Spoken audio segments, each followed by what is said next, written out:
دادی جان قائد اعظم نظم و ضبط پر بہت زور دیتے تھے۔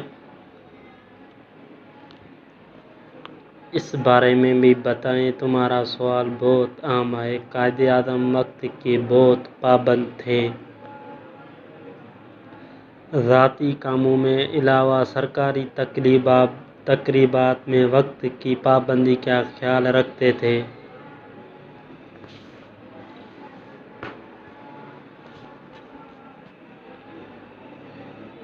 صوفیہ یزدانی: آپ سب بچے ظہر کی نماز ادا کر کے جلدی سے تیار ہو جائیں۔ آج ہم سب قائد اعظم رحمۃ اللہ علیہ کی مزار پر جائیں گے۔ مزار کے احاطے میں قائد اعظم کے استعمال کی مختلف چیزیں ایک میوزیم میں رکھی ہوئی ہیں۔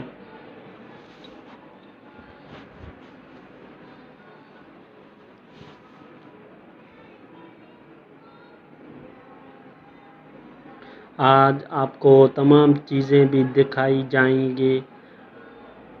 ابو کی بات سن کر سب بچے وضو کر کے نماز ادا کرنے لگے اور نماز ادا کرنے کے بعد تیاری کر کے ابو اور امی کے ساتھ مزار قائد کی سیر کے لیے روانہ ہو گئے۔ رات کو سب بچے دادی جان کو مزار قائد سیر اور قائد اعظم کی زیر استعمال چیزوں کے بارے میں بتا رہی تھی۔ دادی جان سب کی باتیں سن کر بہت خوش ہو رہی تھی۔ وحید نے کہا، دادی جان، آپ نے ہمیں قائد اعظم کی کہانی سنانے کا وعدہ کیا تھا۔ جی، مجھے اپنا وعدہ اچھی طرح یاد ہے۔ انہوں نے بچوں سے کہا، اب آپ سب سے خاموشی سے بیٹھ جائیں۔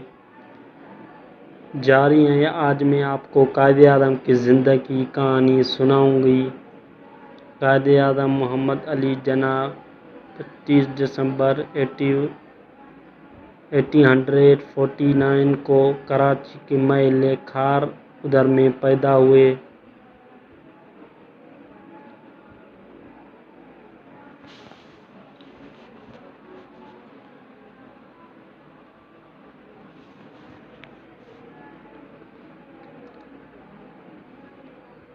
سارم نے جلدی سے دادی جان کی بات شروع ہونے سے پہلے کہا تو سب ہنسنے لگے۔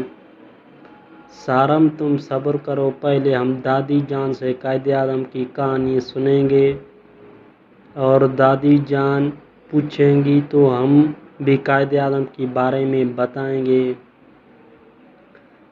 سائمہ اپنے سارم کو سمجھاتے ہوئے دادی جان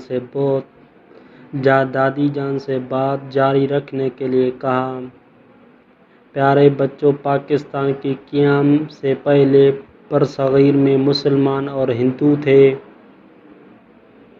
لیکن مسلمانوں کو مذہب سمیت کوئی بنیادی حقوق حاصل نہیں تھے۔ مسلمانوں کے لیے ایک ایسے وطن کی ضرورت تھی جہاں انہیں مذہبی آزادی اور تمام بنیادی حقوق حاصل ہوں۔ یہ ملک حاصل کرنے کے لیے قائد اعظم محمد علی جناح کی قیادت میں تحریک پاکستان چلی، جس کے نتیجے میں 14 اگست 1947 کو پاکستان قائم ہوا۔ قائد اعظم بچپن سے ہی بہت نیک سیرت اور محنتی تھے۔ آپ دل لگا کر پڑھتے تھے۔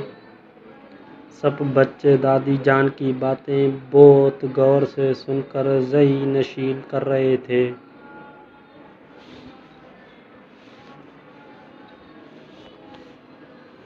دادی جان، میں ایک سوال پوچھ سکتا ہوں؟ سارم نے سوال کرنے کی اجازت لی اور ان سے اجازت لینے کے بعد اس نے پوچھا، دادی جان، قائد اعظم نظم و ضبط پر بہت زور دیتے تھے، اس بارے میں بھی بتائیے۔ تمہارا سوال بہت اہم ہے۔ قائد اعظم وقت کے بہت پابند تھے۔ ذاتی کاموں کے علاوہ سرکاری تقریبات میں وقت کی پابندی کا خیال رکھتے تھے، فالتو لائٹیں ہمیشہ بند کر دیتے تھے۔ گورنر جنرل کی حیثیت سے آپ پر ریزیڈنسی میں رہتے تھے تو وہاں کے فالتو لائٹس بھی ہمیشہ بند کر دیتے تھے۔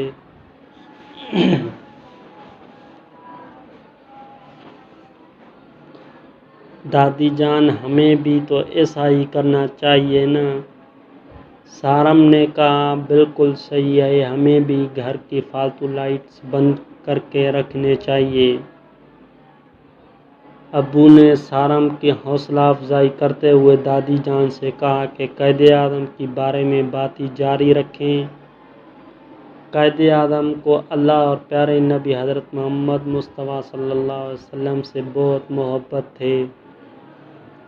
آپ نماز میں بھی بہت طویل سجدے کرتے اور اللہ تعالیٰ سے پاکستان کی کامیابی کی دعا کرتے۔ آپ کی یہ دعا قبول ہوئی اور 14 اگست 1947 کو پاکستان کا قیام عمل میں آ گیا۔ پاکستان کا قیام کوئی آسان کام نہیں تھا، لیکن قائد اپنے صحت کی پرواہ کیے بغیر قیام پاکستان کے لیے دن رات محنت کرتے رہتے۔ پاکستان بننے کے بعد پہلے گورنر جنرل کی حیثیت سے آپ نے دن رات محنت کی۔ آپ سب کو مل جل کر پاکستان کی تعمیر کرنے کے لیے کہتے تھے۔ آپ نے طلباء سے بھی کہا کہ وہ سیاست میں حصہ لینے کی بجائے تعلیم پر بھرپور توجہ دیں۔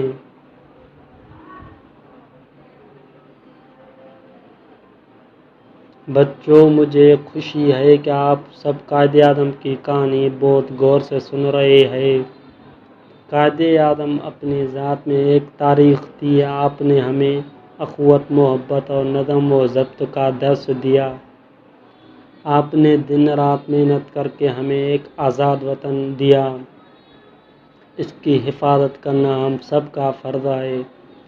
دادی جان کی بات ختم ہونے کے بعد ابو جان نے پرزور الفاظ میں کہا، اور اب اس آزاد وطن کی حفاظت اور اس کی تعمیر و ترقی کے لیے متحد ہو کر کام کرنا سب کا فرض ہے۔ قائد اعظم محبت کرنے کی وجہ سے بیمار رہنے لگے اور 11 ستمبر 1948 کو آپ خالق حقیقی سے جا ملے۔